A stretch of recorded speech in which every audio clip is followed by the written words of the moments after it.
So another question here is they mutate and evolve like all life forms. That is true. Not these this sea moss is not all identical. You know what I mean? It's a living being. This thing is going to look different every time. It's like humans. No two humans are alike, you know? So thank you for those comments. So yeah, so the getting back to this thing, it talks about the small bumps on the branches. Spores are released into the water and drift until they come in contact with a surface that is suitable for them to attach and germinate. The settlement and germination of spores is the means by which the species spreads and colonizes new substrates.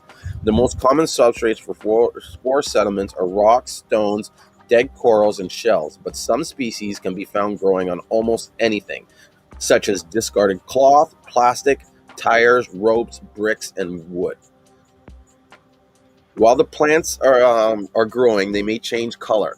The amount of the red pigment in the plants is affected by the amount of sunlight that they are exposed to and the amount of nitrogen, which is a nutrient that they require, that is available.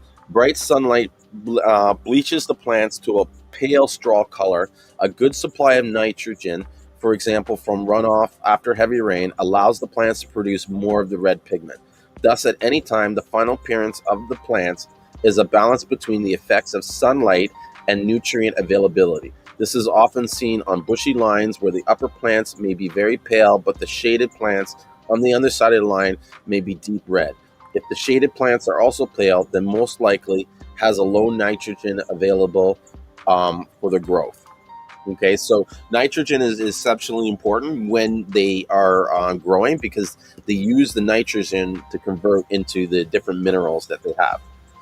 Okay, so now this is going into the talk about site selection when they're selecting the site to make sure that they have the proper nutrients for the sea moss.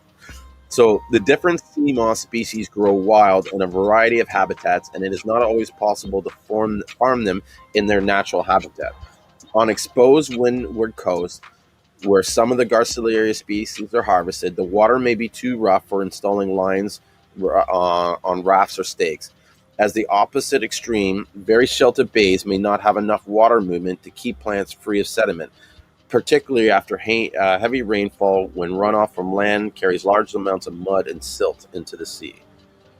The sites that have been most successful so far have been on the windward coast, where areas with shallow seagrass beds are protected by offshore reefs that reduce the amount of wave action.